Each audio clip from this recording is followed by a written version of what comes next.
नमस्कार सभी दोस्तों को। जय माँ लक्ष्मी। सर्वप्रथम श्री यंत्र को सामने रखकर प्रणाम करना चाहिए। पुस्तक में श्री यंत्र का चित्र दिया होता है, आप उसको भी प्रणाम कर सकते हैं।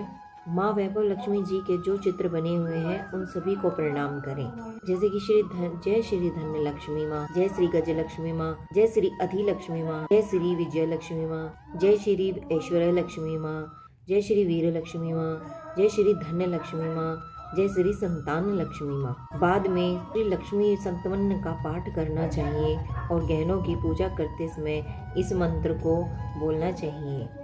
जय श्री लक्ष्मी संतवन श्लोक। या रक्तांबुजा वासिनी विलसैनी चंडाशु तेजस्विनी, या रक्ता रुधिरंबरा हरि सखी, या श्री मनोहल्ला दायिनी, या रत्ना कर मंथन ना प्रकाटित नाम कृष्णो सव्या गाहिनी, सा माम बात मनोरमा भगती लक्ष्मी च पद्मावती। फिर सभी लक्ष्मी जी के चित्रों का मन ही मन सुमिरन करना चाहिए और वैभव लक्ष्मी व्रत कथा को पूर्ण रूप से सुनना या पढ़ना चाहिए।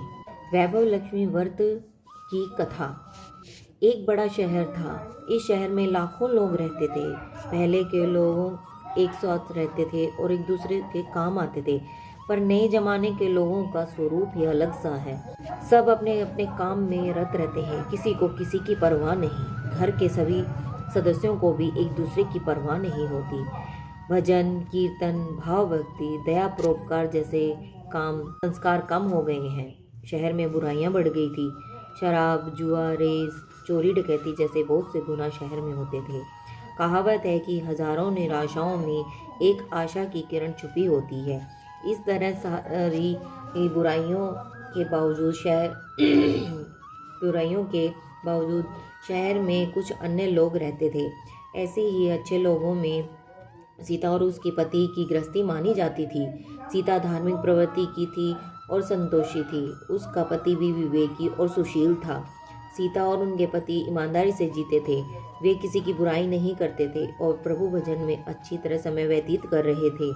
उनकी गृहस्थी आदर्श गृहस्थी मानी जाती थी और शहर के लोग उनकी गृहस्थी की सराहना करते थे। सीता की गृहस्थी इसी तरह खुशी खुशी चल रही थी, पर कहा जाता है कि कर्म की गति अटल है। विधाता के लिखे लेख को कोई नहीं समझ सकता है।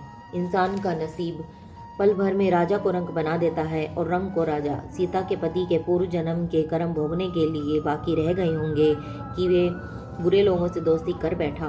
वह जल्द से जल्द करोड़पति होने के ख्वाब देखने लगा, इसलिए वह गलत रास्ते पर चला गया और करोड़पति होने के बजाय करोड़पति बन गया। यानी रास्ते जैसे भटकते भिखारी जैसी उसकी हालत हो गई थी। शहर में शराब जुआ चोरी डकैती बुराइयां फैली हुई थी। उनमें सीता का पति भी फंस गया। जल्द पैसे वाला बनने के लालच में दोस्तों के साथ रेस जुआ भी खेलने लगा। इस तरह बचाई हुई धनराशि पत्नी के गहने सब कुछ रेस जुए में गंवा दिए थे। इसी तरह एक वक्त ऐसा भी आया था कि वह सुशील पत्नी सीता के साथ मजे में रहता था और प्रभु भजन में सुख शांति से जीवन व्यतीत करता था। उसके बजाय घर में दरिद्रता और भूख बनी फैल गई। सुख के खाने के बजाय 2 वक्त भोजन के लाले पड़ गए और सीता को पति की गालियां खाने का वक्त भी आ गया था। सीता सुशील और संस्कारी स्त्री थी। उसको पति के बर्ताव से बहुत दुख हुआ, किंतु वह भगवान पर भरोसा करके बड़ा दिल रखकर दुख सहने लगी।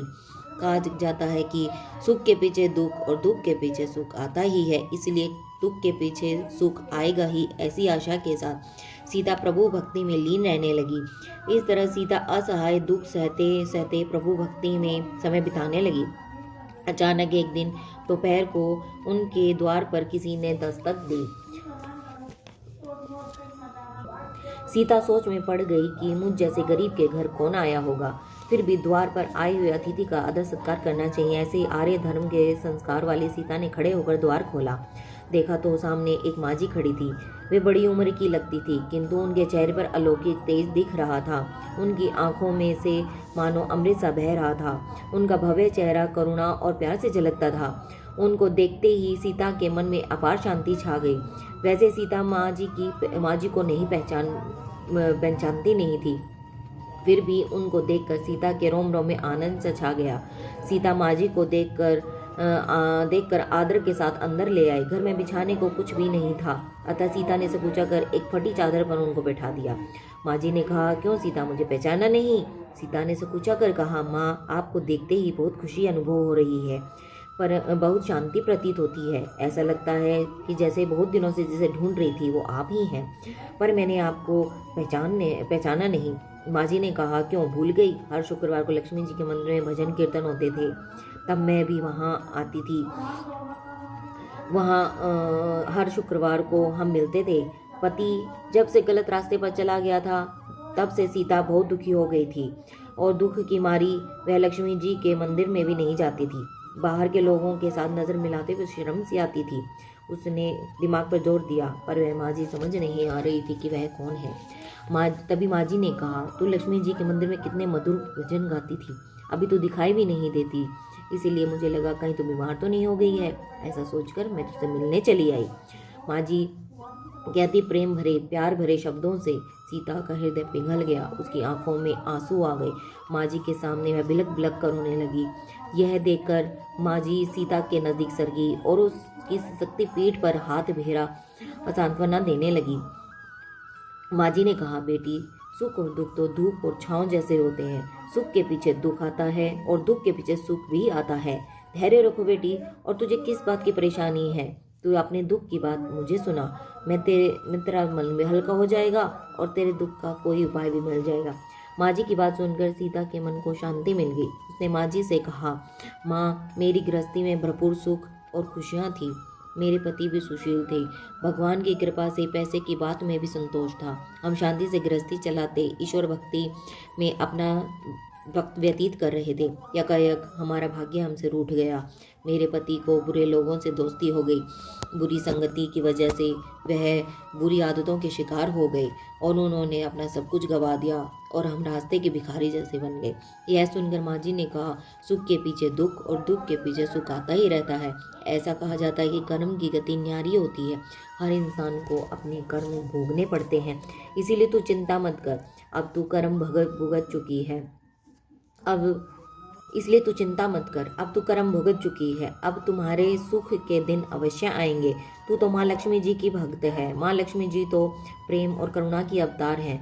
वे अपने भक्तों पर हमेशा ममता रखती हैं। इसलिए तू धैर्य कर, माँ लक्ष्मी जी का व्रत कर और इससे सब कुछ ठीक हो जाएगा। माँ लक्ष्मी जी का व्रत करने की बात सुनकर सीता के चेहरे पर चमक सी आ गई। उसने पूछा, माँ, लक्ष्मी जी का व्रत कैसे किया जाता है? वह मुझे समझाएं। मैं यह व्रत अवश्य करूंगी। माँ जी ने कहा, बेटी, माँ लक्ष्मी जी का व्रत बहुत सरल है। उसे वर लक्ष्मी या वैभव लक्ष्मी व्रत भी कहा जाता है। यह व्रत करने वाले की सभी मनोकामनाएं पूर्ण होती हैं। वह सुख संपत्ति और यश प्राप्त करता है। ऐसा कहा जाता है कि वैभव लक्ष्मी व्रत की ऐसा कहकर माँ जी वैभव लक्ष्मी व्रत की विधि कहने लगी। बेटी, वैभव लक्ष्मी व्रत वैसे तो सीधा साधा व्रत है, किंतु कई लोग यह व्रत गलत तरीके से करते हैं, अतः उसका फल भी नहीं मिलता। और कई लोग कहते हैं कि सोने के गहनों की हल्दी कुमकुम से पूजा करो, बस व्रत हो गया, तभी उसका फल मिलता है। सिर्फ अगर सोने के गहनों की पूजा करने से फल मिलता तो आज सभी लखपति बन गए होते। सच्ची बात यह है कि सोने के गहनों का विधि से पूजन करना चाहिए। व्रत का उद्यापन में विधि के शास्त्रीय होनी चाहिए, तभी वह वैभव लक्ष्मी व्रत संपूर्ण फल देता है।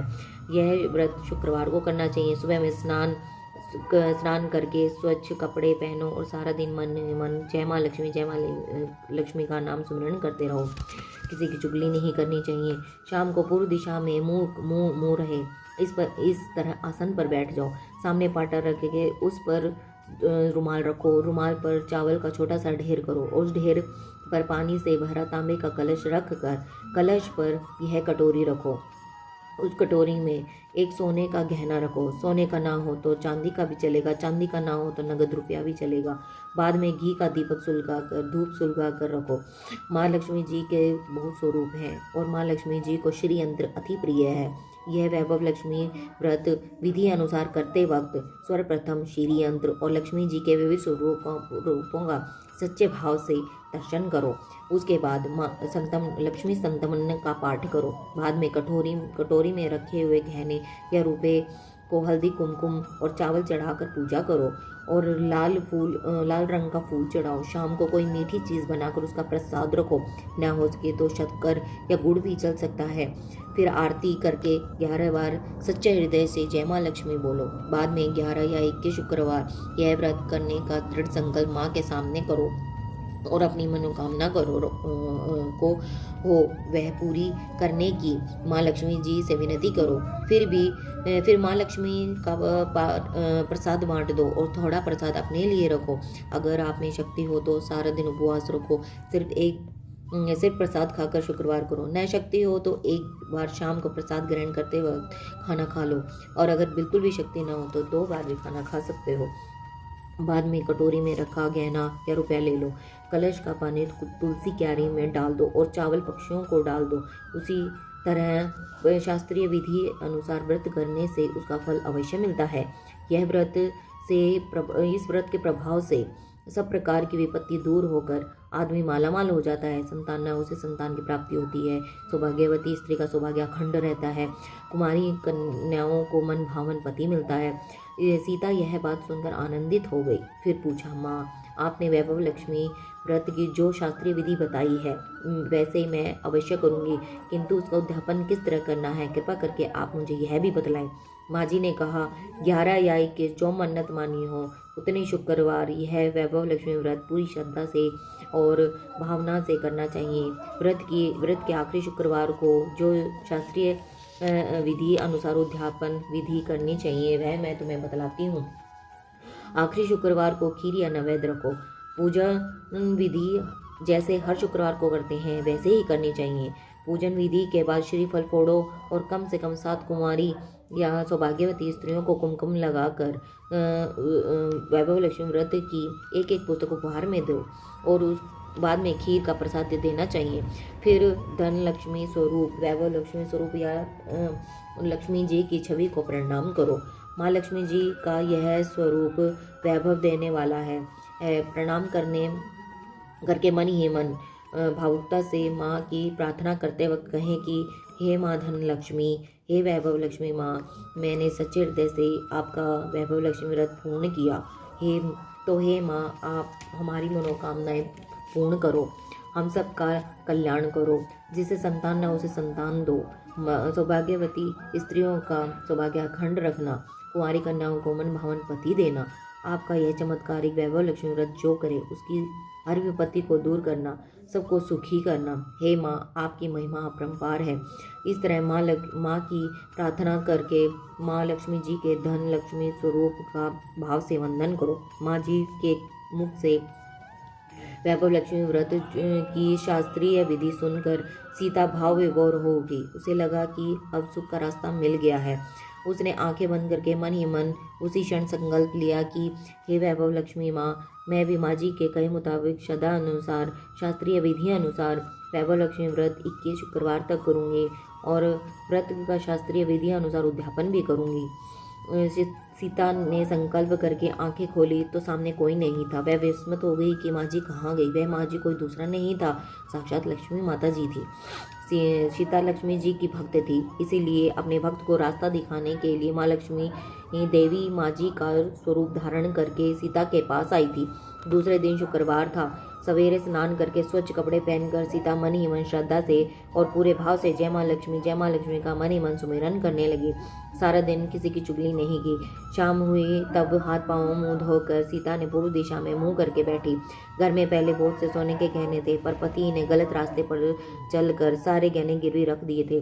पर नाक की चुन्नी बच गई थी। नाक की चुन्नी रख कर उसे धोकर सीता ने कटोरी में रख दिया। सामने पाटा पर रुमाल रखकर मुट्ठी भर चावल का ढेर किया और उस पर तांबे का कलश पानी भर कर रखा। उसके ऊपर चुन्नी वाली कटोरी रखी। फिर माँ जी के ने कहा था वैसे ही शास्त्रीय विधि अनुसार वंदन संतवन पूजन वगैरह किया और घर में थोड़ी सी शक्कर थी वह प्रसाद में रख कर वैभव लक्ष्मी का व्रत किया।